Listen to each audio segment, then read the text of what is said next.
નમસ્કાર મિત્રો, આજે આપણે એક એવી થેરાપી વિશે વાત કરવી છે જેને લઈને અત્યારે લોકોમાં જાગૃતતા વધારે જોવા મળી છે અને એમાં પણ કોરોના કાળ પછી લોકો આના વિશે પણ વિચારતા થયા છે. મિત્રો, આપ બેકમાં જોઈ શકતા છો, આપણે વાત કરવી છે આજે નેચરોથેરાપી અને સાથે પંચકર્મ એટલે કે આયુર્વેદિકની જે ટ્રીટમેન્ટ થતી હોય છે એ કેવી રીતે થતી હોય છે, કેવા કેવા પ્રકારના જે અસાધ્ય રોગ હોય છે એની અંદર આ વસ્તુ અસરકારક છે, કેવી રીતે એની થેરાપી લેવામાં આવતી હોય છે, કેવી રીતે એની ટ્રીટમેન્ટ થતી હોય છે, કેવી ઔષધિઓનો ઉપયોગ થતો હોય છે, એ વિશે આપણે જાણીશું. આપ જોઈ રહ્યા છો બકુલ ટોક્સ, આપની સાથે હું નરેશ સોની. દર્શક મિત્રો, અત્યારે આપણે વાત કરવી છે જેની મેં હમણાં વાત કરી કે આયુર્વેદ અને નેચરોથેરાપી અત્યારે કોરોના કાળ પછી જે પ્રકારે લોકોમાં એક જાગૃતતા આવી છે અને એલોપેથીના બદલે કોઈ ઓપ્શન વિચારતા થયા છે. ચોક્કસથી ઘણી બધી એવી એલોપેથીની દવા છે જેનાથી આપણને ત્વરિત રાહત મળતી હોય છે, પરંતુ આયુર્વેદિકની અંદર કાયમી નિરાકરણ માટે કરીને આયુર્વેદ તરફ અત્યારે લોકો વળતા થયા છે અને આયુર્વેદિક ટ્રીટમેન્ટ શું છે અને લોકો એને લઈને થોડા જાગૃત પણ થયા છે, એની માહિતી મેળવતા થયા છે અને આયુર્વેદને જે હોસ્પિટલો પહેલાં ખાલીખમ જોવા મળતી હતી ત્યાં આગળ અત્યારે પબ્લિકનો ધસારો પણ જોવા મળી રહ્યો છે. હવે આની અંદર એવા ઘણા બધા અસાધ્ય રોગ હોય છે અને લોકો અત્યારે ઇનફેક્ટ હું વાત કરું તો ઔષધિઓ વન ઔષધિઓ બનાવતા થયા છે, પોતાના ઘરે શાકભાજી ઉગાડતા થયા છે અને એ સિવાય પણ ઔષધિના પ્લાન્ટ્સ જે ઘણી બધી તકલીફોની અંદર આપણને ઉપયોગી થતા હોય છે તેનું રોપણ પણ કરતા થયા છે. આજે આપણે નેચરોથેરાપી અને પંચકર્મ અને આયુર્વેદ એની સાથે કેવી રીતે જોડાયેલું છે એ વિશે વાત કરીશું અને આપણી સાથે ચર્ચામાં જોડાવા માટે આપણી સાથે જોડાયા છે ડૉક્ટર કામિનાબેન. સ્વાગત છે આપનું. Thank you. મેડમ, મારે જાણવું છે કે આપણે નેચરોથેરાપી છે અને યોગ સેન્ટર હોય અને એની અંદર પણ આપણે આયુર્વેદને સાંકળી લેતા હોય છે. એલોપેથીની ટ્રીટમેન્ટની ખબર છે કે લોકોને જલ્દી રાહત તો મળી જતી હોય છે, પરંતુ એનું કાયમી નિરાકરણ નથી અને ઘણી બધી એવી સમસ્યાઓ છે કે જેના માટે લોકો અત્યારે કોરોના કાળ પછી આયુર્વેદ પ્રત્યે વળ્યા છે અને ખરેખર જાગૃતતા આપણને જોવા મળી રહી છે. તો કેવી રીતે આ થેરાપી કામ કરતી હોય છે અને આપ કેટલા સમયથી આ સેવા આપી રહ્યા છો? હવે હું 2009થી યોગમાં જોડાઈ અને પછી મને થયું કે યોગમાં હજી મને આગળ વધવું છે. તો મેં બધા કહે છે ભણવા માટે ઉંમર કોઈ હોતી નથી, આમ તો બંધન કહે છે કે આટલા વર્ષમાં આટલું ભણવું જોઈએ, પણ મેં 48માં, મારી એજ 48 હતી ત્યારે મેં શરૂ કર્યું MA યોગમાં અને એ પછી મેં કોવિડના ટાઈમમાં, અને મને પહેલેથી લગાવ હતો યોગ, આયુર્વેદિક, નેચરોપેથી એના માટે. તો પછી મને ખબર પડી કે ઓનલાઈન પણ આપણે નેચરોપેથી કરી શકીએ છીએ. હવે કોવિડનો ટાઈમ હતો એટલે ઓનલાઈન જ ચાલતું હતું બધું. તો હું પછી જોડાઈ એમાં નેચરોપેથી. તો આપણું જે ગાંધી સ્મારક સમિતિ છે દિલ્હી અને એનું સેન્ટર અમદાવાદમાં, તો ત્યાં જે ગાંધી આશ્રમ છે ને એમાં ચાલતું હતું. ત્યાં સરે કીધું બેન વાંધો નથી, ઓનલાઈન કરી શકો છો અને તમે કોઈક દિવસ આવી અને પ્રેક્ટિકલ પણ શીખી શકો. તો હું એમની જોડે જોડાઈ અને પછી મેં નેચરોપેથીના 3.5 વર્ષ નેચરોપેથી કર્યું. ઓકે. હા, પછી પણ મને થયું કે હજી મને કંઈક શીખવું છે, કે મને હજી આયુર્વેદિકમાં પણ થોડું ઘણું શીખવું છે. તો મેં ગુજરાત યુનિવર્સિટીમાંથી આયુ યોગનો 1 વર્ષનો કોર્સ કર્યો. ઓકે. હા, તો અને અત્યારે પણ મારી જે એજ છે એ 55 છે અને 55માં પણ મને હજી આગળ શીખવાનું, કે જેમ કે પંચકર્મ અને આયુર્વેદિક મેડિસિન જે છે એના વિશે તો મને ઘણું બધું આમ પહેલેથી એની ઈચ્છા રહેતી કે આયુર્વેદિક જાણું અને લોકો સુધીને આનો પ્રચાર પ્રસાર થાય. તો 2009થી જ્યારે હું પતંજલિમાં જોડાઈ અને એમાં એક યોગ ટીચર બની, પછી એમની સાથે જોડાઈ અને અલગ અલગ ગામડાઓમાં, આણંદમાં રહેતી હતી, તો અલગ અલગ ગામડાઓમાં જઈને અમે યોગ શિબિર કરતા હતા. અને યોગ શિબિર પછી ધીમેથી આગળ વધી અને 2018-19માં હું પાછી રિટર્ન મારા નેટિવમાં ભરૂચમાં આવી અને ત્યાં પછી હું ગુજરાતી યોગ બોર્ડે આપણું યોગ બોર્ડ બનાવ્યું. તો એમાં જોડાઈ હું 19માં અને યોગ કોચ, સિનિયર યોગ કોચ તરીકે અત્યારે હાલમાં કામ કરું છું એમાં. અને ભરૂચમાં પણ અલગ અલગ જેટલા તાલુકાઓ છે એમાં પણ યોગનો પ્રચાર પ્રસાર ખૂબ સારી રીતે થાય એવી અમે કોશિશ કરી છે. ગામડાઓમાં યોગ ટ્રેનરો બનાવીએ છીએ, યોગ ક્લાસ ચાલે અને મારી સાથે ઘણા એવા યોગ ટ્રેનરો જોડાયેલા છે કે જેઓ પોતાની ક્લાસ ચલાવે છે અને માનદ વેતન પણ મેળવે છે. જેમને ગવર્મેન્ટ 3000 માનદ વેતન આપે છે અને એ પોતાના ઘર પાસે ચલાવે કે મંદિર ને એવું જ્યાં પણ આપણાને ફ્રી જગ્યા મળતી હોય ત્યાં. પછી મેં વિચાર્યું કે ચલો ભાઈ કંઈક આપણે શીખ્યા છે તો એક નેચરોપેથી સેન્ટર અને પંચકર્મ પણ એમાં થાય તો એ વસ્તુ આપણે કરીએ. તો પછી મેં ચલો ચાલુ કરીએ, શું કરું આમ વિચારતા વિચારતા મેં કીધું કંઈ નહીં, યા હોમ કરીને પડો, જે થવાનું હોય. કંઈ નહીં, મેન્ટેન થોડું કરવું પડે છે, દૂર રહું છું સેન્ટરથી થોડું, પણ આવવા જવાનું ને એવું થોડું ટાઈમ આપવાનો પણ કરું છું. અને સવારમાં હું આવું છું. એક દાદા છે 90 વર્ષના, અહીંયા મારા સોસાયટીમાં જ છે. અને દાદા કહે છે તમે મને ગેરંટી આપો છો કે મને ચાલતા કરી દેશો? ચાલતા કરવાનું પ્રભુના હાથમાં અને તમારા હાથમાં છે, મારા નહીં. મારે તો કોશિશ કરવાની છે, મારે તમને શીખવાડવાનું છે, મારે તમને કરાવવાનું છે. અને ખરેખર દાદા અત્યારે એટલા હોશે કે હવે જે પહેલાં એ ચાલવાનું પણ ના પાડતા હતા ઘરમાં કે નથી ચાલુ, મારથી ચલાતું નહીં, હવે એ ચાલે પણ છે. અને રાતના કદાચ 2 વાગે જાગી જાય ને તો પણ આમ કરીને મેં કીધું ને તમે જ્યારે પણ જાગો અનુલોમ વિલોમ કરવાનું તમારે. તો બધા ઘરના એમના છે ને એમ કહેવા માંડ્યા કે આ કોઈ દિવસ કંઈ કરતા નહોતા, અમે કહીએ છીએ તો, અને આજે આ એમ કે તમે આવો, તમારે મેડમ ગમે એ થાય, આ દાદા ચાલે ના ચાલે તમારે એમને આવીને કરાવવાનું એમ કે. તો એમને અત્યારે આપું છું ટ્રીટમેન્ટ. અને અત્યારે આપણા સેન્ટર પર અહીંયા શિરોધારાની ટ્રીટમેન્ટ ચાલે છે. શિરોધારાથી માનસિક તણાવ, હેરફોલ, હેરની કોઈ પણ તમને મતલબ જે તકલીફ હોય એમાં તમને શું કહેવાય રાહત મળે છે શિરોધારાથી. અને મેન્ટલી પણ તમે ફ્રી થઈ જાઓ છો અને તમને એટલું રિલેક્સ મળે છે શિરોધારાથી. બીજું છે આપણું પંચકર્મમાં જે છે, પંચકર્મમાં આવે છે વમન, વિરેચન અને નશ્ય અને બસ્તી, અને 5મું છે રક્તમોક્ષ.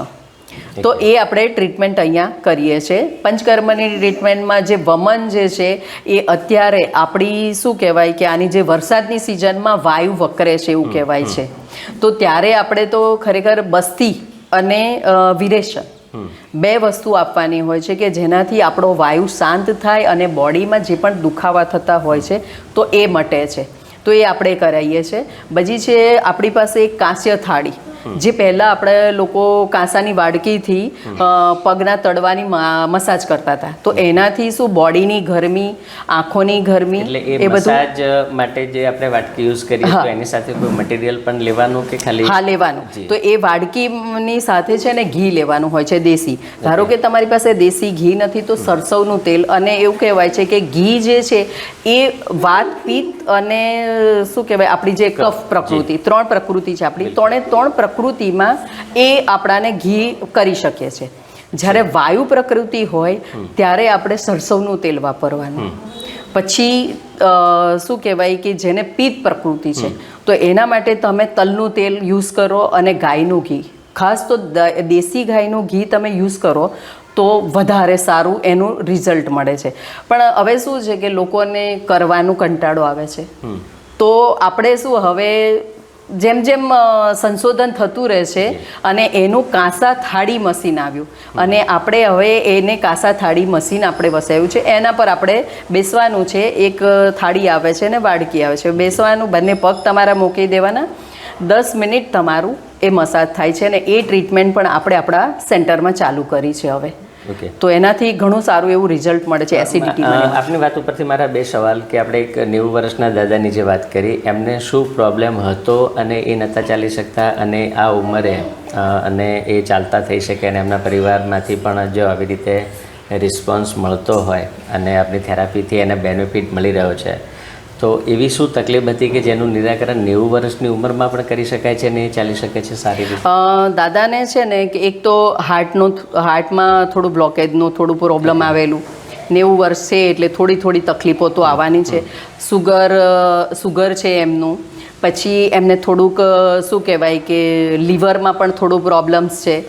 એટલે ઘણા એવા 4-5 એવા દાદાને પ્રોબ્લેમ્સ છે. તો એમને શું છે ઘૂંટણમાં ખાસ તો મેન્ટલી દાદા બહુ જ પ્રિપેર છે, વિલ પાવર એમનો બહુ સારો છે, પણ ઘૂંટણમાં એમને પ્રોબ્લેમ છે અને એમને સોજા છે. અને શું કહેવાય કે ગાદી થઈ ગઈ હોય ને પગમાં આમ જાડા જાડા, એટલે કેવું યુરિક એસિડમાં કેવું, પણ મેં બી જોયું તો યુરિક એસિડ નથી, પણ એમને કિડનીનો પ્રોબ્લેમ છે થોડું.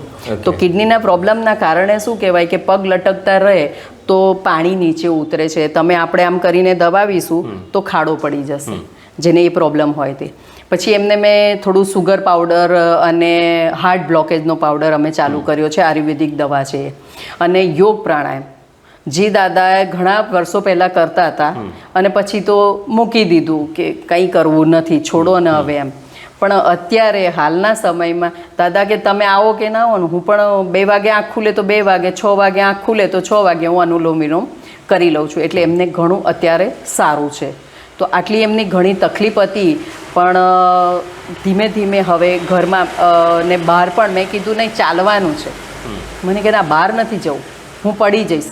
મેં કીધું હું પકડવા બેઠી છું, પકડીશ તમને, તો ચાલવાનું છે. ધીમે ધીમે હવે એમને બહાર પણ ઘરની બહાર ચાલુ કર્યું છે, ચાલુ કર્યું. હા, એટલે થોડું થોડું, પણ વરસાદના કારણે થોડું અત્યારે, હા વરસાદ ના હોય તો બહાર લઈ જઈએ છીએ આપણે.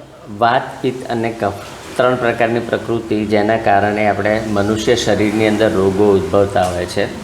એવા કેવા સિમ્ટમ્સ દેખાતા હોય કે જેનાથી સામાન્ય માણસને ખબર પડે કે એને વાતથી તકલીફ થઈ રહી છે, કફથી તકલીફ થઈ રહી છે કે પિત્તથી તકલીફ થઈ રહી છે, અને એ તકલીફનું નિરાકરણ કરવા માટે એમણે શું કરવું જોઈએ? આપણે જો માનવીને ઓળખવું હોય કે કયું પ્રકૃતિનું છે, તો વાત પ્રકૃતિની જે વ્યક્તિ હોય ને એને ચંચળતા વધારે હોય એનામાં.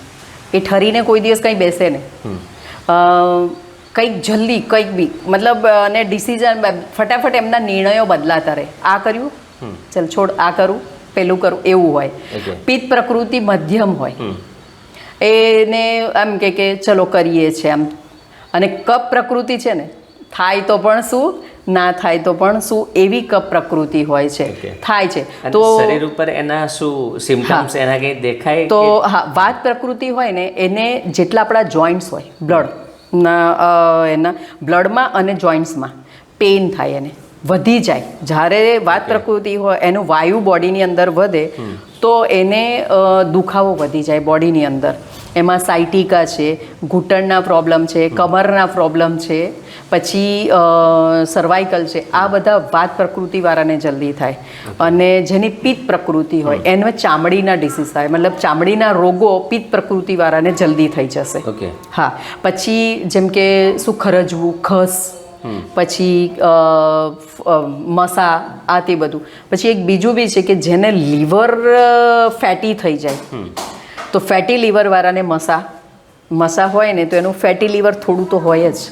અચ્છા. હા, એ ચેક કરાવે તો એને ખ્યાલ આવે કે ફેટી લીવર છે. પછી જે કફ પ્રકૃતિ હોય તો એમને શરદી, ઉધરસ, ખાંસી, ટોન્સિલ એવા રોગો જલ્દી થશે. જેની કફ પ્રકૃતિ એમને જલ્દી થઈ જાય. તો અને અત્યારની જે શું કહેવાય સિઝન છે ચોમાસાની, તો એમાં બની શકે ત્યાં સુધીને છાશ, દહીં એવી વસ્તુ. પછી આપણે જે ભાજી છે, કોબીજ, ફ્લાવર, એવા શાકભાજી પણ ના ખાવા જોઈએ. એ શું વાયુ વધારે છે. ચોમાસામાં આપણી બોડીમાં વાયુ વધે છે. શિયાળામાં આપણાને શું કહેવાય એ વધે છે, અને એમાં ઉનાળામાં આપણાને એમાં બી પિત્ત વધે. અને પછી છે તો કફ, હવે જ્યારે ચાલુ થશે ને તો કફ ચાલુ થશે. હવે આ જે વરસાદ અને આસો મહિનો આવશે આપણો, તો એ વખતે ધીમે ધીમે લોકોનો કફ જે છે ને, જે અત્યારે સંચિત થાય કફ, અને પછી 1 મહિના પછી એ કફ તમારો બહાર નીકળે છે. અને પછી જ આપણાને રોગો નથી, શરદી, ખાંસી ને બધું થવા લાગ્યું એમ કહે છે. તો એ વસ્તુ થાય છે પછી. તો એના માટે અત્યારથી તમે દહીં, દૂધ પણ થોડુંક ઓછું. હા, ભાદરવામાં તમે ખીર ખાવી જ જોઈએ. 15 દિવસ ખીર ખાઓ. એટલે આપણે જે શ્રાદ્ધ મહિનામાં જે બનાવ્યું છે આપણા પૂર્વજો, હા, એના માટે જ બનાવ્યું છે. એટલે આપણે ભારતીય સંસ્કૃતિની અંદર જે વસ્તુઓ બનાવેલી છે કે ઉત્તરાયણનો જે સમય છે એ વખતે તલ છે, સિંગ છે, ગોળ છે, એની ચીક્કી ખાવી જોઈએ. દિવાળીના તહેવારોમાં આપણે તીખું ને તળેલું ને એવું બધું ખાતા હોઈએ છીએ. એ સિવાય હોળી છે વખતે આપણે જુવાર, આપણે ધાણી ખાઈએ છીએ, કારણ કે આપણી અંદર જે કફ બનેલો હોય છે અંદર, એ કફને બહાર કાઢે છે. જ્યારે આપણી એલોપેથી દવા છે ને એ એને બેસાડી દે છે તમારી, અને પછી જેવો એને ચાન્સ મળે ને, જેમ કે નહીં આપણે કે સ્પ્રિંગ દબાવી અને જેવી સ્પ્રિંગ છોડી એટલે ઉછળી, તો સેમ વસ્તુ છે એલોપેથીમાં કે એલોપેથી જ્યારે ખાઈએ છે તો હા તમને એક ટાઈમે તો તમને તરત ઊભા કરી દેશે, પણ એ પછી તમારા ઓર્ગનમાં અંદર જે અસર કરે છે, જેમ કે તમારો ડાયાબિટીસ છે, એ ડાયાબિટીસ મટાડતું નથી, એને ખાલી થોભાવી દે છે કે તમને રોજ તમે લો એ થોભે, પણ અંદરના ઓર્ગનોને ખલાસ કરે છે. જેમ કે ડાયાબિટીસવાળાની આંખો, કિડની, લીવર ધીમે ધીમે ડેમેજ થાય છે, અને એના જ કારણે ડાયાબિટીસવાળા પછી જોવું હોય તો એમના જોવાનું, એમનું લીવર ને કિડની બધું જે એલોપેથી ખાતા હશે એ ડેમેજ હશે અંદરથી. તો આ ઓર્ગનો આપણા ફેલ કરે. જ્યારે આપણું આયુર્વેદિક જે છે એ શું કરે છે કે મૂળમાંથી આપણા રોગોને મટાડે છે. લોકોને એમ છે કે શું કે આયુર્વેદિક દવા લેવાથી બહુ વાર લાગે છે, પણ વાર નથી લાગતી. પણ શું કર્યું હતું કહેવાય છે, અમને કીધું છે કે એલોપેથી ચલાવવા માટે આયુર્વેદિકની અમુક દવાઓને બતાવવામાં નથી આવી, પણ હવેના જે આપણા આયુર્વેદિક જે બધા ડૉક્ટર્સ રિસર્ચ કરે છે ને બધું કરે છે, નિષ્ણાતો, એમણે આ દવાઓ ધીમે ધીમે બહાર લાવી અને પબ્લિક સુધીને પહોંચાડી. એટલા માટે હવે પબ્લિક પણ માનતું થઈ ગયું કે આયુર્વેદિક ખરેખર તરત આપણાને ફાયદો કરે છે. અને એમાં પણ જે શું કહેવાય પંચકર્મ, એ તો વર્ષમાં એકવાર કરાવવું જ જોઈએ. એમ કહે છે કે તમે જેમ દિવાળીમાં સફાઈ કરો છો ઘરની, તો એવી સફાઈ રોજ સફાઈ તો કરો જ છો, બિલકુલ, પણ તો પણ તમે કેમ દિવાળીમાં કરો છો? કારણ કે ખૂણે ખાંચરે કચરો રહી ગયો હોય છે. રોજની સફાઈ તો થાય છે. એ જ રીતે આપણી બોડી પણ રોજ તો આપણે એમ કહીએ છીએ કે ના સફાઈ તો થાય છે, પણ એ સફાઈ નથી થતી. આંતરડા સાથે એ મળ જામેલો રહે છે, પૂરેપૂરો મળ બહાર નથી નીકળતો. એના માટે આપણે પંચકર્મ કરાવવું જોઈએ.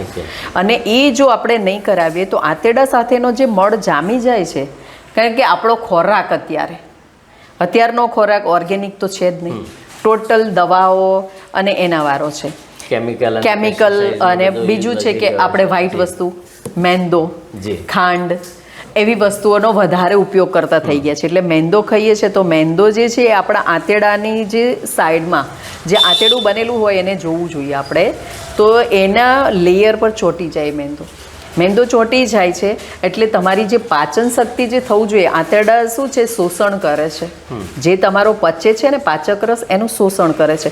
એ શોષણ કરીને પછી એ સારા તત્વો બ્લડ સુધીને મોકલે છે, પણ એની સાથે ખરાબ તત્વો પણ જાય છે.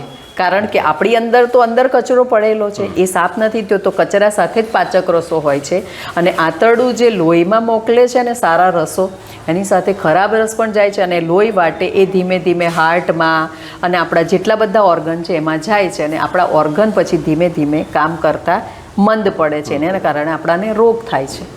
હમણાંથી એક બીમારી આપણને બહુ સામાન્ય જોવા મળી છે, અને એના માટે કોઈ ઉંમર નથી કે સ્કૂલનો વિદ્યાર્થી છે, હાઈસ્કૂલનો કે કોલેજનો વિદ્યાર્થી છે, ક્રિકેટ રમી રહ્યો છે, ફૂટબોલ રમી રહ્યો છે, કે પછી કોઈ જીમની અંદર એ એક્સરસાઇઝ કરી રહ્યો હોય છે, એની ઉંમર ચાહે 15-20 વર્ષની હોય કે પછી 40-45 વર્ષની હોય, એને સાયલેન્ટ એટેક આવી જાય છે અને ઓલ ઓફ સડન ડેથ અચાનક જ થઈ જાય છે.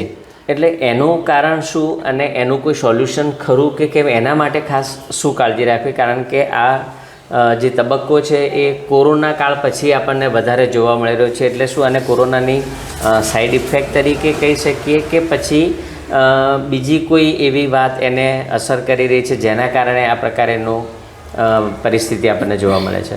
હા, આપણી દિનચર્યા જીમ તો કરે છે, પણ વ્યક્તિ જીમવાળા એમ કે છે પ્રોટીન લેવું જોઈએ, તો પ્રોટીન પાછળ ગાંડાની જેમ દોડીએ છે. પ્રોટીન આપણા ખોરાકમાંથી મળે જ છે, પણ જે પ્રોટીન વધારે પડતું લઈ લઈએ છે, પછી આપણી દિનચર્યા અને વ્યક્તિએ જ્યારે કરવું જોઈએ કસરત, યોગ ને, તો એ નથી કરતા. કોઈ બી ટાઈમ નક્કી નથી હોતો, સવારમાં 10 વાગે, 11 વાગે, 2 વાગે. આપણી દિનચર્યા આપણા જે શું કહેવાય કે આયુર્વેદિકમાં અને આપણી જે સંસ્કૃતિમાં બનાવી છે કે બ્રહ્મ મુહૂર્ત, તો બ્રહ્મ મુહૂર્તમાં ઉઠવું જોઈએ. પહેલાં તો ઉષાપાન કરવું જોઈએ. ઉષાપાન કર્યા પછી આપણી ઉષાપાન એટલે આપણે શું કહેવાય છે, ગરમ પાણી, મતલબ જે નવશેકો. હવે એમાં હુંફાળું પાણી, અને એ પણ પીવાની રીત છે કે તમારે ઉકળું બેસીને, ઉકળું એટલે આપણે એમ કહીએ ને કે દેશી ટોયલેટમાં આપણે બેસીએ છીએ સાદું, એવી રીતે પગમાં ઉકળું બેસીને પીવું જોઈએ. ઘણા શું કરે છે, પાણી આમ કરીને, ખરેખર એવી રીતે પણ પાણી નહીં પીવાય, પાણી બેસીને પીવું જોઈએ. નહીં તો તમને 40 પછી ઘૂંટણના રોગો થવાની સંભાવના. 40 સુધીને તો શું આપણા સેલ્સ નવા બનતા હોય છે એટલે ખબર નથી પડતી, પણ જેના પણ 50-55 પછી જે ઘૂંટણ સારા હોય ને તો એવું માનવાનું કે એ વ્યક્તિ બેસીને પાણી પીએ છે. હા, નહીં ઊભું પીશે તો 40 પછી એને દુખાવા ચાલુ થવાના છે. આજે 40 નહીં 35માં ચાલુ થઈ ગયા. હવે હાર્ટ એટેક, લાઈફસ્ટાઈલ એવી થઈ ગઈ છે, હાર્ડ કોમ્પિટિશન, માઇન્ડ એટલું બધું તણાવમાં રહે છે ને વ્યક્તિ, અને કોમ્પિટિશનમાં એટલું બધું રહે છે કે હું આગળ નીકળું. જે આપણે થોડુંક પણ ભગવાનનું બી થોડું સ્મરણ કરવું જોઈએ. યોગ, પ્રાણાયામ, ધ્યાન, કમસે કમ 1 વીકમાં પણ તમારે ધ્યાનનો પ્રયોગ કરવો જોઈએ. કંઈ જ ના કરો તમે, ધ્યાન એવું નથી કે કોઈક એમાં જઈને બેસો, કંઈ ના કરો, એક આસન પર પલાઠી વારીને બેસી જાઓ. તમને કોઈ પણ વિચારો આવે, કોઈ પણ આવા દો, કંઈ વાંધો નહીં. શ્વાસ પર તમારું ધ્યાન કેન્દ્રિત કરવાનું છે, લો અને છોડો ધીમે ધીમે. એના પર નથી કે તમારે લાંબો લેવાનો છે, ટૂંકો લેવાનો છે, શાંતિથી બસ તમે 1 કલાક 1 વીકમાં બેસો, પછી એનો રિઝલ્ટ જોવાનું છે. અચ્છા, એમાં શું ચેન્જીસ, રિઝલ્ટ આપણે એક્સપેક્ટ કરી શકીએ? એમાં તમને માનસિક જે તણાવ ભરી અત્યારે જે ચાલે છે લાઈફસ્ટાઈલ, હા, તો એમાં તમને શાંતિ મળશે. બીજું, જે કોમ્પિટિટર એમ કે છે મારા કરતાં પેલો આગળ નીકળી ગયો, મારી પાસે આ પૈસા નથી, એના કારણે પણ લોકો તણાવ ઉત્પન્ન, તો એમાં પણ તમને રિલેક્સ મળશે. કોઈ પણ કાર્ય તમે સારી રીતે કરી શકો છો. મારે આ કામ કરવાનું છે, ઓકે સરસ, હું શાંતિથી કરીશ. પેલાની પાસે આ છે, કંઈ નહીં, ભગવાને મને આપ્યું છે એમાં હું ખુશ છું. તો એ બધું આપણાને મતલબ પોતાના એના પર તમે કરી શકો છો કે ખુશ છું હું.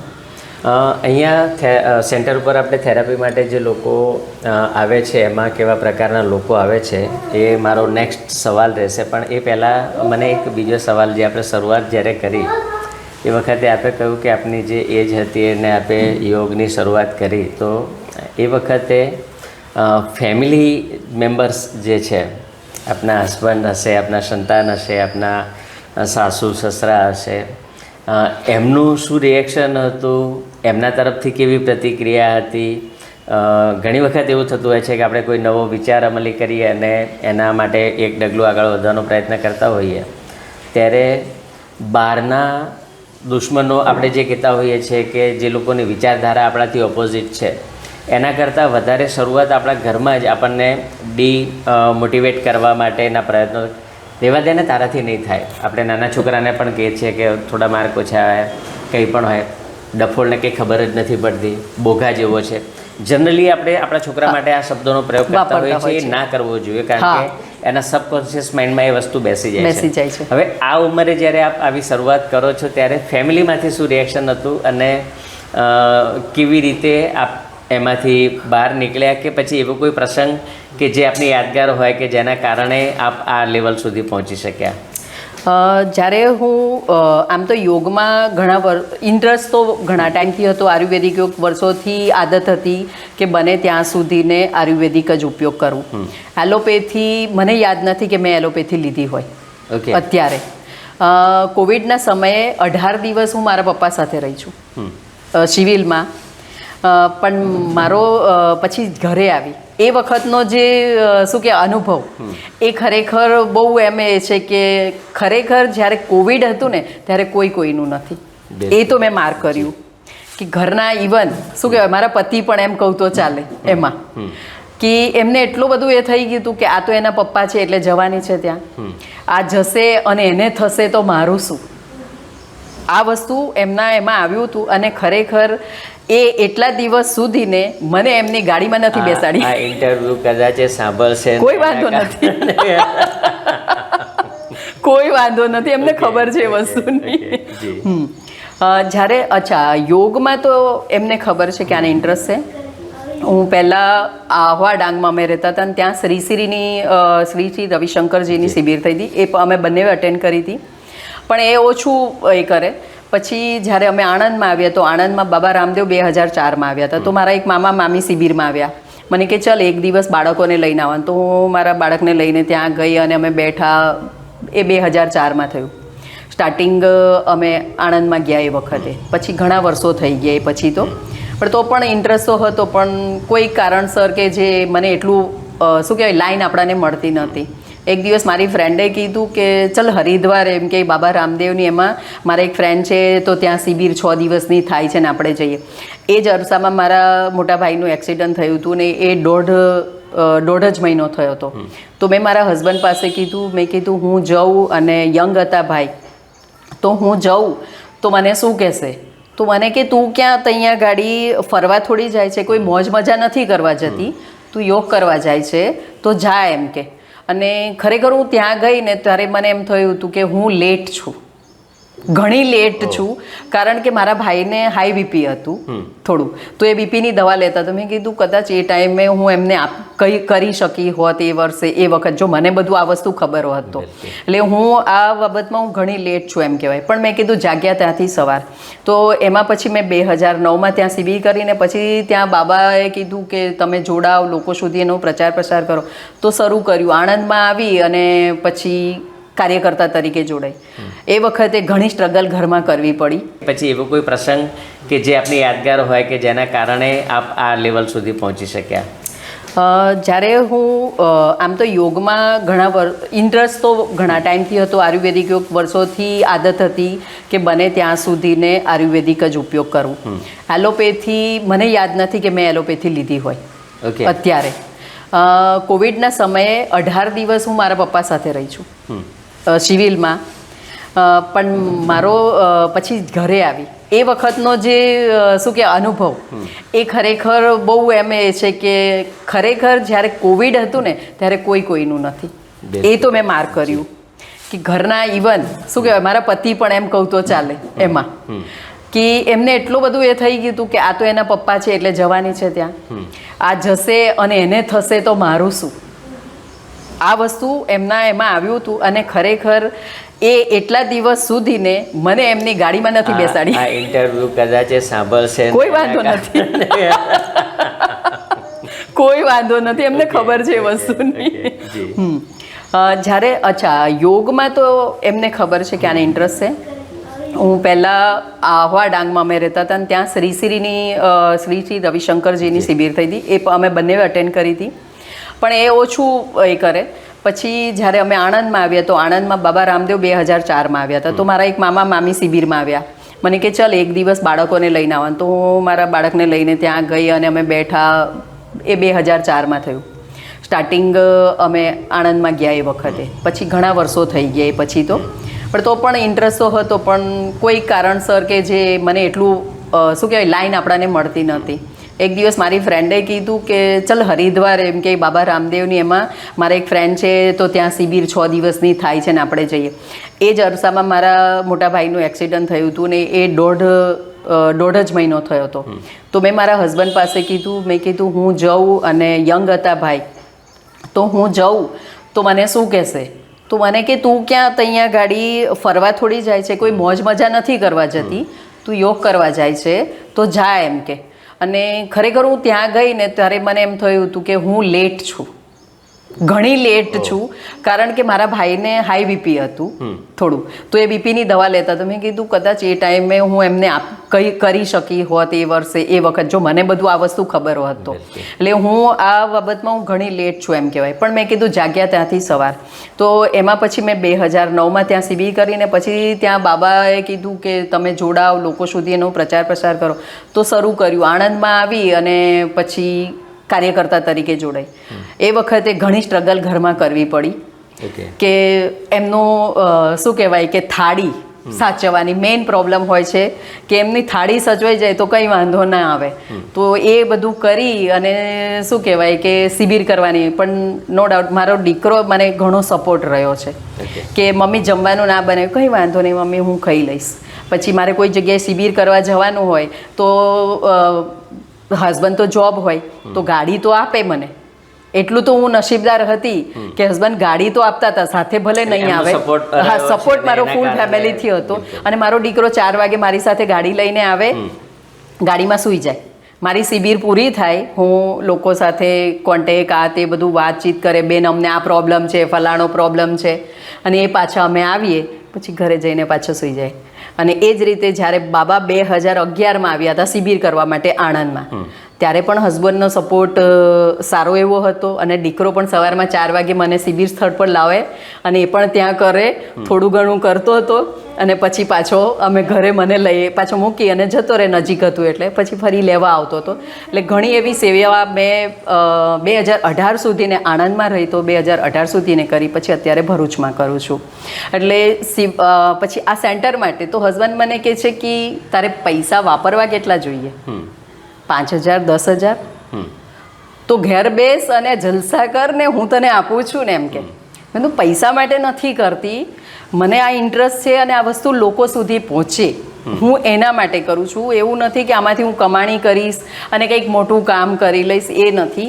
લોકો સુધીને પહોંચે જે લોકો આનાથી એલોપેથીથી જે હેરાન થયા છે અને જેમને સારું થતું નથી, તો એ વ્યક્તિઓને આ પહોંચું અને હું એમને આની સેવા આપું, એટલા માટે હું કરું છું. હવે નથી બોલતા, બસ મારે ખાલી થાળી જ સાચવી લેવાની છે. એટલે હજી પણ થાળી તો હવે સ્વાભાવિક છે, અમે 2 જણ રહીએ છીએ ને એટલે થાળી તો હવે એમની સાચવવી પડે. કારણ કે ટિફિન સેવા ગામડામાં એટલી મળે નહીં જલ્દી, નહીં તો ટિફિન ચલાવી લે કોઈક વાર હોય તો. આપના સેન્ટર ઉપર અત્યારે કેવા પ્રકારના વ્યક્તિઓ કે દર્દીઓ આવતા હોય છે જેમને એવી ટ્રીટમેન્ટની જરૂર પડતી હોય છે, અને કઈ એજના લોકો વધારે આવતા હોય છે? મોસ્ટ ઓફ બધી જ એજના આવે છે, પણ વધારે પડતા શું કહેવાય કે એજેડ વ્યક્તિઓ 40 45 55 60 એવા.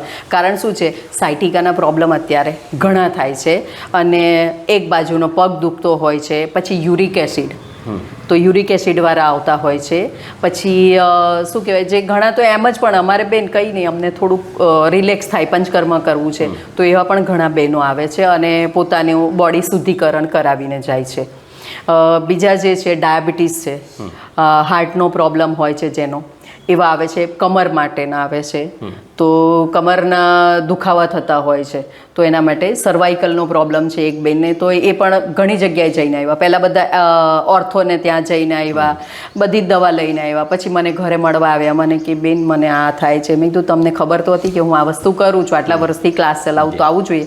તો કે મને કસરત બતાવો ને. હવે મેં બધે ફરીને પછી વ્યક્તિ અમારી પાસે આવે છે કે જ્યારે એમ કે ને કે હવે સેટિસ્ફાઈડ થાય છે આપનાથી? હા, ઓકે, રિઝલ્ટ પ્રોપર મળે, રિઝલ્ટ સારું મળે છે. અને અત્યારે જ મેં એક ઓર વધારે શીખવા માટે મેડિસિનનો કોર્સ ચાલુ કર્યો છે. ઓકે.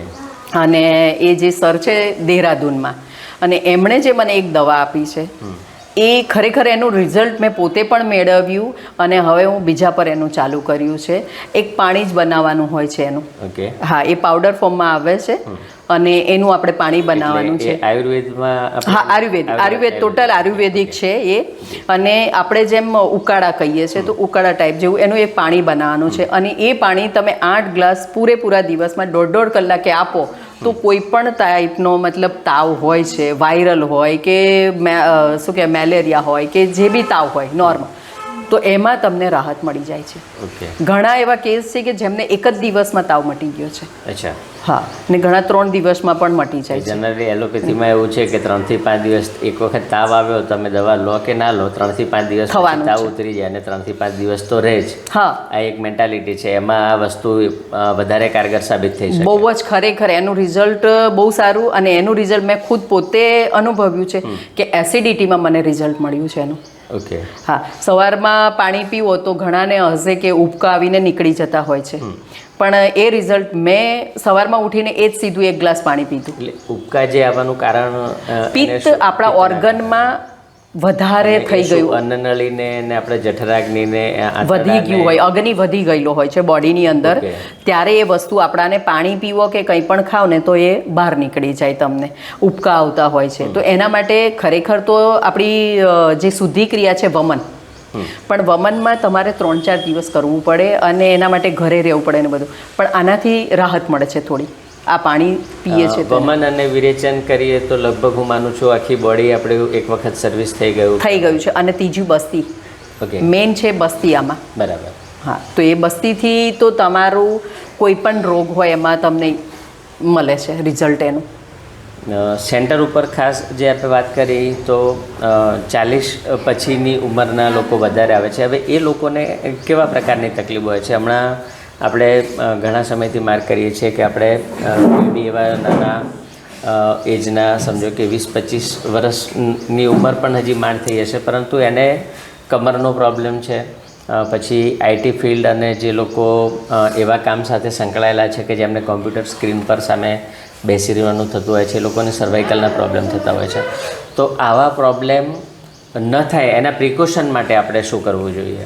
એના પ્રિકોશન માટે એમને જો ટાઈમ મળતો હોય થોડો પણ, તો એમણે જેને કોમ્પ્યુટરમાં સતત કામ કરતા હોય છે તો એમના માટે આ સર્વાઇકલ વધારે પ્રોબ્લેમ થાય છે. બે વસ્તુ થતી હોય છે, એક તો આઈ કોન્ટેક્ટ અને ગરદન અને સર્વાઇકલ બંને વધારે થતું હોય છે.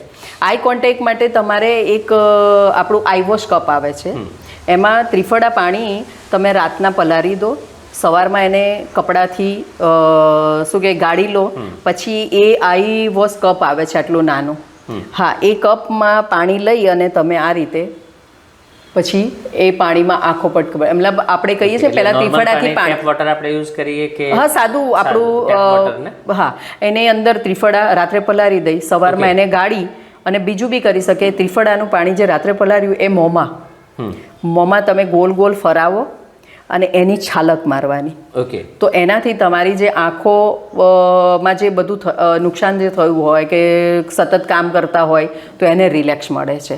બીજું નેત્ર તર્પણ પણ આવે છે કે જે તમારે અહીંયા આંખો પર આની લોટ એની પારી એ કરવાનું હોય છે, આમાં ઓઇલ મૂકી અને અમુક સમય 15 મિનિટ કેવું તમારે મૂકી રાખવાનું હોય છે, તો એનાથી આંખોને રિલેક્સ મળે છે. એ લોટ કયો? અડદનો લોટ. અને તેલ કયું વાપરવા? તેલ આપણું તલનું તેલ છે. અને એમાં ખાલી તલનું તેલ હોય કે? તલનું તેલ એનું થોડુંક, હા ચાલે, તલનું તેલ. અને સર્વાઇકલ જે છે એ તમારે આપણે જે યોગના સૂક્ષ્મ વ્યાયામો છે હાથના અને ગરદનના, એનાથી રિલેક્સ મળે છે. રોજ રેગ્યુલર કરી લેશો તો એનાથી ઘણું રિલેક્સ મળે છે. ઓકે. કમરના પણ હમણાં પ્રોબ્લેમ નાની ઉંમરમાં આપણે છોકરાઓને જોતા જોયા છે. હવે હા, બાઇક પર જવાથી ને શું કહેવાય ટ્રાવેલિંગ ને એનાથી થાય છે. એના કારણે કે પછી બીજું કોઈ પણ રીઝન કે વિટામિન્સ મિનરલ્સની ડેફિશિયન્સીના કારણે શક્યતા, કે પછી ટ્રાવેલિંગના કારણે, કે કયું પરિબળ એની પાછળ વધારે ભાગ ભજવતો? ઘણું જે યંગસ્ટરમાં થાય છે ટ્રાવેલિંગ, અને આપણી જે મતલબ જે રીત છે ઉઠબેસ કરવાની એના કારણે પણ થાય છે. કે જેમ કે આપણે શું ખરેખર વાંકા વરીને તો ઘૂંટણમાંથી વરીને કોઈ વસ્તુ લેવાની હોય, આપણે શું કરીએ ડાયરેક્ટ આમ કરીને છે, ઘણા લેડીઝ પણ આમ કરીને, તો એ જર્ક લાગે છે. જર્ક લાગે એના કારણે પણ દુખાવો થાય છે. બાઇક પર તમે ફરો છો તો એના શું કે આજકાલના રસ્તા તો ખબર જ છે બધાને, તો એના કારણે પણ આપણો કમરનો મણકો જે હોય છે એની નીચે જે આપણી નસો છે તો એ દબાઈ જાય તો પછી એ દુખાવો શરૂ થાય છે. અને સાયટિકામાં પણ એ જ વસ્તુ થાય છે કે જે સાયટિકા નસ છે એ મણકામાં નીચે દબાઈ જાય છે અને પછી એનો ધીમે ધીમે દુખાવો પગ સુધીને થાય છે. સામાન્ય રીતે આપણે કોઈ પણ રોગની વાત કરીએ તો એ મૂળ જે એનું છે એ પેટ છે. હા, ત્યાંથી જ સમસ્યા શરૂ થતી હોય છે. તો એના માટે એવું શું કરવું જોઈએ કે એ સમસ્યાનું આપણે પ્રિકોશન માટેની વાત કરી રહ્યા છીએ કે શું પ્રિકોશન લેવા જોઈએ કે જેના કારણે એ જે રોગનું ઉદ્ભવ સ્થાન જે પેટ છે અને એના માટે ચટાકો લઈએ છીએ આપણે જીભનો, જેને આપણે રોકી નથી શકતા. સ્વાદ, અત્યારે ફાસ્ટ ફૂડ ઘણું બધું, અને અત્યારની જનરેશનને પડીકા, fast food, pizza, burger, sandwich અને આવું બધું જે મેયોનીઝ છે એની બધી જે આપણે વાનગીઓ આરોગતા હોય છે, તો એના માટે કેવા પ્રકારનું ખાનપાન, રહેણી કહેણીની પદ્ધતિ અને એવા શું કામ કરવા જોઈએ અને શું કામ ન કરવા જોઈએ, શું ખાવું જોઈએ અને શું ન ખાવું જોઈએ, કે જેનાથી આપણે શરૂઆત જે છે એને જ ત્યાં આગળ આપણે અટકાવી શકીએ તો આપણા બોડીના બીજા ઓર્ગન્સ જે ડેમેજ થતા હોય છે કે શરીરમાં બીજી કોઈ તકલીફ થતી હોય છે એ તકલીફ ના થાય. દિનચર્યા આપણી બનાવવાની છે. તો સવારમાં આપણે બની શકે તો બ્રહ્મ મુહૂર્તમાં ઉઠવું જોઈએ. બ્રહ્મ મુહૂર્ત એમ કહેવાય છે કે 4 વાગ્યાથી 6 વાગ્યા સુધીને, પણ હવે આજના એના પ્રમાણે તમે 8 વાગ્યા સુધીને પણ આ વસ્તુ વાંધો ના આવે છે એમ કહેવાય છે. પણ ઉઠી અને સૌથી પહેલું તો તમારે ઉષાપાન કરી તમારી જે શુદ્ધિ ક્રિયા છે એ કરવાની. એ કર્યા પછી તમને કમસે કમ અડધો કલાક તમારે યોગ પ્રાણાયામ કરવું જોઈએ. એક હળવી કસરત, અને સૌથી બેસ્ટમાં બેસ્ટ ટાઈમ ના મળે તો સૂર્ય નમસ્કાર. સૂર્ય નમસ્કાર એ વસ્તુ એવી છે કે તમારી પૂરી બોડીનો વ્યાયામ થઈ જાય છે. એની સાથે તમારી બ્રીથિંગ પણ થઈ જાય છે. જે તમારે શ્વાસ લેવો અને છોડવો એ પણ તમારો થઈ જાય છે. એટલે સૂર્ય નમસ્કાર બેસ્ટ. તો અડધો કલાક તમારે કાઢવો જોઈએ.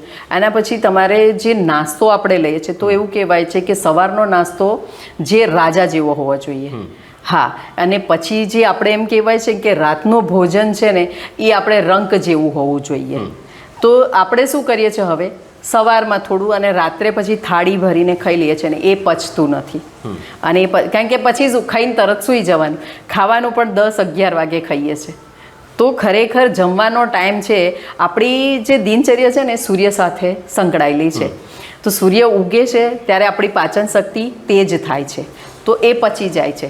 અને સૂર્ય આથમે છે એટલે પાચન શક્તિ ધીમે ધીમે મંદ થાય છે.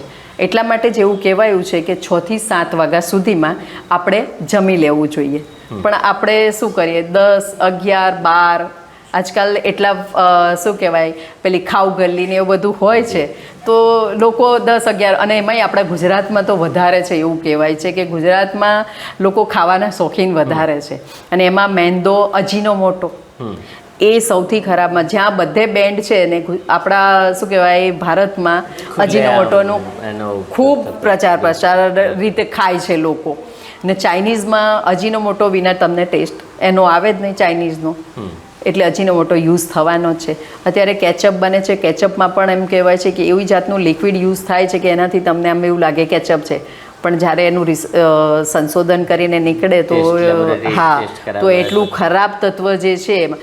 કેચઅપની અંદર હવે ટામેટા એટલા મોંઘા હોય છે, આખી સિઝનમાં થોડા સસ્તા મળે છે, તો એટલો ટામેટો સોસ જે છે એટલો કેટલો સસ્તો, તમને આટલી બોટલ ટામેટા જ કિલોના એટલા હોય તો સોસ કેમ એટલો બધો સસ્તો હોય છે? તો શું હોય, આ જ કારણ, ટામેટાનો થોડોક જ ભાગ હોય છે અંદર. તો એ બધું ખાવાથી આપણા જે છે બોડીની અંદર, જે બોડી આપણે ખાવા માટે તો નોનવેજ, તો એ પણ લોકો અત્યારે, કારણ કે આપણી બોડી બની જ નથી નોનવેજ માટે.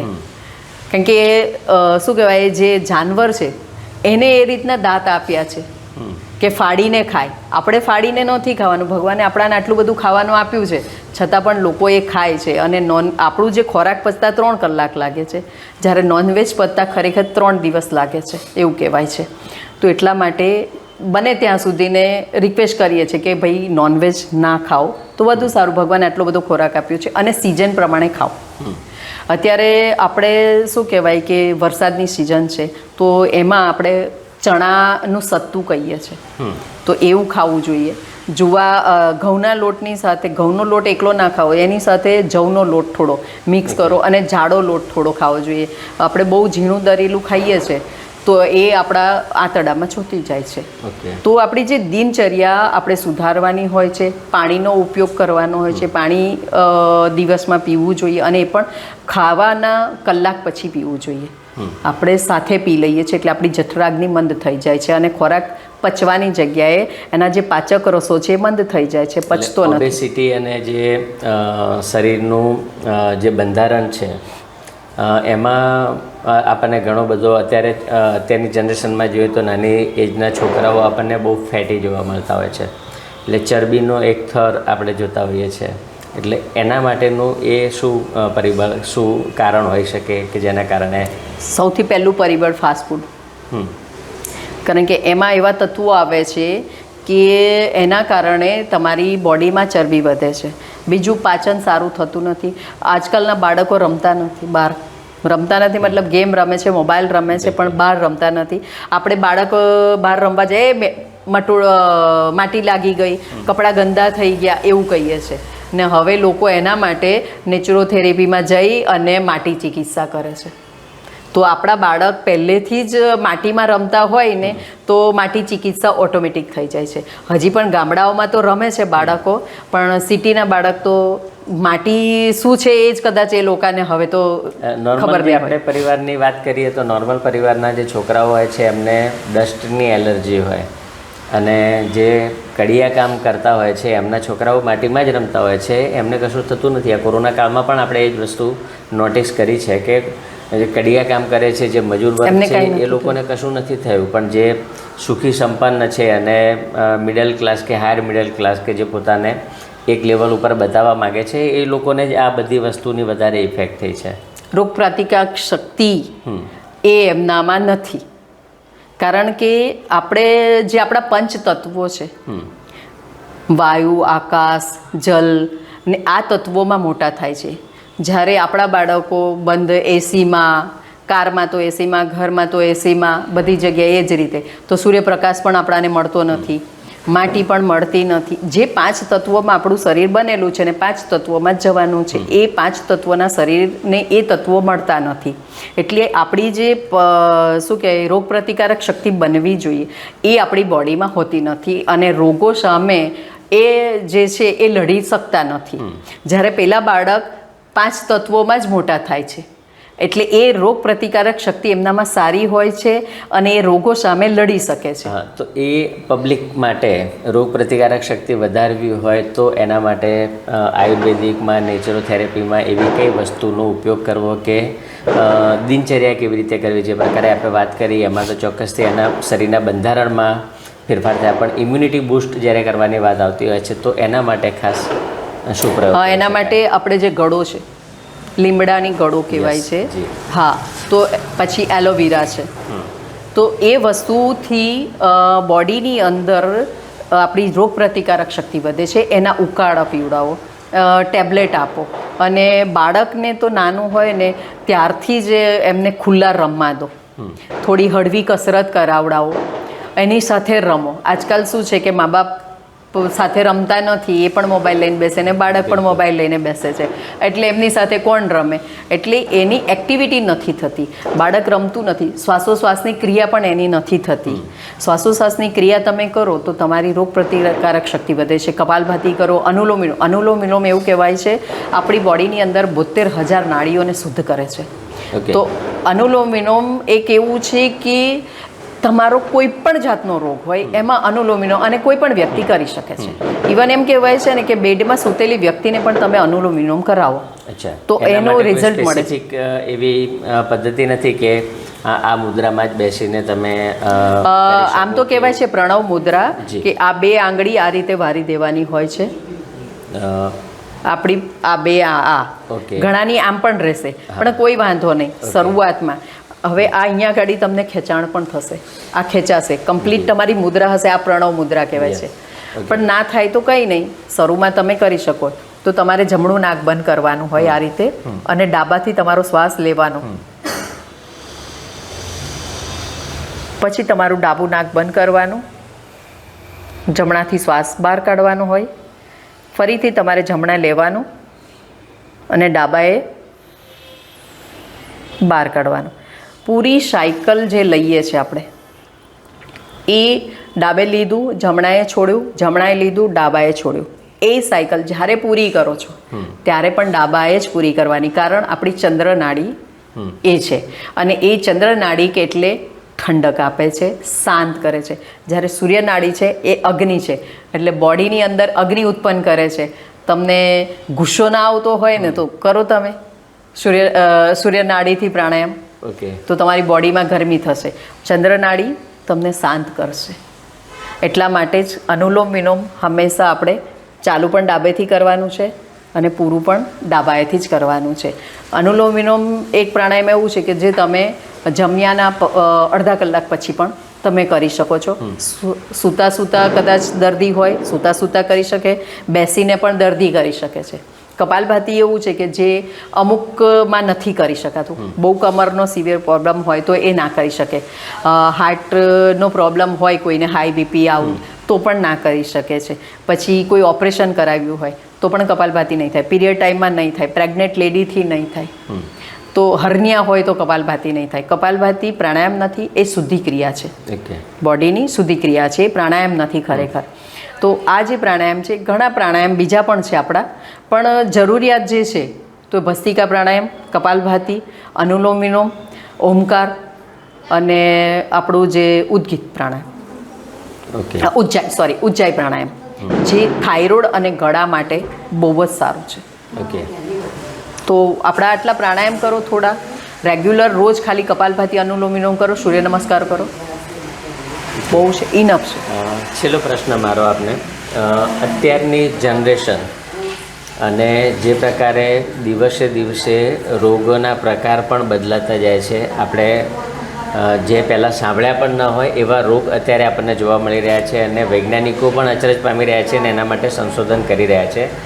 આ બધું ન થાય એના માટે જનરલ પબ્લિકને આપ શું સંદેશો આપવા માગશો કે આપની જીવન જે દિનચર્યા છે, કેવું ખાનપાન હોવું જોઈએ, કેવી રહેણી કરણી હોવી જોઈએ, શું ઉપભોગ કરવો, શું ઉપયોગ કરવો, શું ઉપયોગ ન કરવો, કે જેના કારણે આ બધા જે પ્રોબ્લેમ્સ અત્યારે વધારે ક્રિએટ થતા જોવા મળે છે, એના ઉપર આપણે ક્યાંક આ કાર્યક્રમ થકી કદાચ વધારે નહીં તો 2% લોકોમાં પણ જો આની જાગૃતિ આવે અને એ અનુકરણ કરે કે એને અનુસરે તો માની શકીએ કે આપણે આ જે કાર્યક્રમ કર્યો કે આપનો જે ઇન્ટરવ્યૂ કર્યો એ સફળ કહીએ. ભલે 2-5 વ્યક્તિ પણ કરશે તો પણ એની અસર અને એને જો અસર થશે અને એમને સારું ફિલિંગ આવશે તો એ બીજા લોકોને પણ પ્રેરિત કરશે. તો એવા લોકો માટે આપ શું સંદેશો આપવા ઈચ્છશો? હા, હું દરેક જનતાને સંદેશો આપીશ કે તમારી સૌથી પહેલી તો દિનચર્યા, તો દિનચર્યા બદલો. પછી જે આપણા શાસ્ત્રોમાં લખ્યું છે એનો ઉપયોગ કરો અને જે ઋતુ પ્રમાણે આપણે ખાવું જોઈએ તો એ વસ્તુને તમે ફોલો કરો. કે જેમ મેં કીધું, અત્યારે વરસાદમાં આપણે અમુક શાકભાજીઓ ના ખાવા જોઈએ કારણ કે વરસાદની સિઝનમાં વાયુ વધે છે અને અમુક જેમ કે આપણે દાણાવાળા શાકભાજી અત્યારે વગર સિઝનના મળે છે. ખરેખર દાણાવાળા શાકભાજી આપણાને શિયાળામાં મળે, તેની જગ્યાએ અત્યારે પણ મળે છે. તો દાણાવાળા શાકભાજી છે, વાલ, પાપડી, તુવેર, ચોરી, આ બધું પણ અત્યારે ના ખાવું જોઈએ કારણ એ વાયુ વધારે છે, એટલે વાયુ પ્રકોપ થાય છે. એ જ રીતે જેમ આપણે શિયાળો છે, ઉનાળો છે, તો એ ઋતુચર્યા છે એ પ્રમાણે આપણો ખોરાક ખાવો જોઈએ. મિતાહાર, પછી જે વધારે પડતો તેલવાળો, પછી શું કહેવાય કે જેને અંદર મસાલાવાળા ખોરાક આપણે ખાઈએ છીએ તો એ વસ્તુ આપણે અત્યારે એવોઇડ કરવું જોઈએ અને ખોરાક આપણો બદલવો જોઈએ. પછી જે આપણી સુવાની જે છે એ બની શકે. તમારી નોકરી છે તો સ્વાભાવિક છે કે તમે નાઇટ શિફ્ટ હોય છે તો બરાબર છે, પણ જેમને નાઇટ શિફ્ટ નથી હોતી, જે ઘરે હોય છે, એ તો પોતાની દિનચર્યા બદલી શકે છે. તો સુવાનો ટાઈમ કમસે કમ 10 વાગ્યાનો હોવા જોઈએ. આપણે 10, 11, 12 વાગે સૂઈએ છીએ અને સવારમાં 9 વાગે ઉઠીએ છીએ તો એ પણ આપણી પ્રકૃતિને અસર કરે છે કારણ કે સવારનો ટાઈમ છે એ મળ વિસર્જનનો ટાઈમ છે. એ વખતે જ્યારે આપણે સૂતા રહીએ છીએ તો એ વખતે કફ જે છે એ કફ આપણામાં હોય છે, મળને વિસર્જન કરવા માટે પ્રોત્સાહિત કરે. જ્યારે આપણે એ ટાઈમે સૂતા હોય છે તો એ વિસર્જન નથી થતું અને આપણાને કબજિયાત વધે છે કારણ કે એ સંકોચાય છે, પછી એનું સંકોચન થઈ જાય છે, પાણી શોષાઈ જાય છે, અંદરનો જે છે એ શોષાઈ જાય છે, એટલે પછી મળ વિસર્જનમાં તકલીફ થાય છે અને હર્ષ મસાની તકલીફો, કબજિયાતની તકલીફો ઉત્પન્ન થાય છે અને પેટ જ બધા રોગોનું મૂળ છે. જો એની આપણે સફાઈ કરી દઈએ તો વર્ષમાં એકવાર પંચકર્મ કરાવવું જોઈએ. એકવાર જેમ દિવાળીમાં સફાઈ કરાવીએ છીએ એ જ રીતે આપણે પણ આપણી બોડીનું પંચકર્મ કરાવવું જોઈએ, સફાઈ કરાવવી. આપ અમારી સાથે જોડાયા અને આટલી સરસ માહિતી દર્શક મિત્રોને પીરસવા બદલ મિત્રો, મેડમે જે પ્રમાણે આપણી દિનચર્યાની વાત કરી, કેવા પ્રકારની આહારની આપણી હોવી જોઈએ, આહાર કેવી રીતે લેવો, કેવી રીતે સામાન્ય એવી વસ્તુઓ છે કે જે આપણે 2, 5, 10 મિનિટ કે 15 મિનિટના યોગ અને પ્રાણાયામ થકી જો આપણે આપણા રોગને મૂળમાંથી નીકાળી શકતા હોઈએ. અને મેડમે બહુ સરસ વાત કરી. દિવાળીમાં આપણે સફાઈ કરતા હોઈએ છીએ, એનું એક બીજું એક્ઝામ્પલ પણ હું આપીશ કે આપણે 2 વ્હીલર કે 4 વ્હીલર ચલાવતા હોઈએ છીએ, ગાડી આપણે ચલાવતા હોઈએ છીએ, એને રેગ્યુલર સર્વિસ કરાવતા હોઈએ છીએ. 10,000 કિલોમીટર થાય ત્યારે આપણે કહીએ છીએ કે મારે ગેરેજમાં લઈ જવું છે, અથવા તો 3-4 મહિના થઈ ગયા હોય તો આપણે વિચારીએ છીએ કે મારે ગાડીમાં તકલીફ છે અને સર્વિસ કરાવવાની જરૂર છે. શું આપણે ક્યારેય વિચાર્યું કે આપણા શરીરને પણ આવી સર્વિસની જરૂર છે? નમસ્કાર.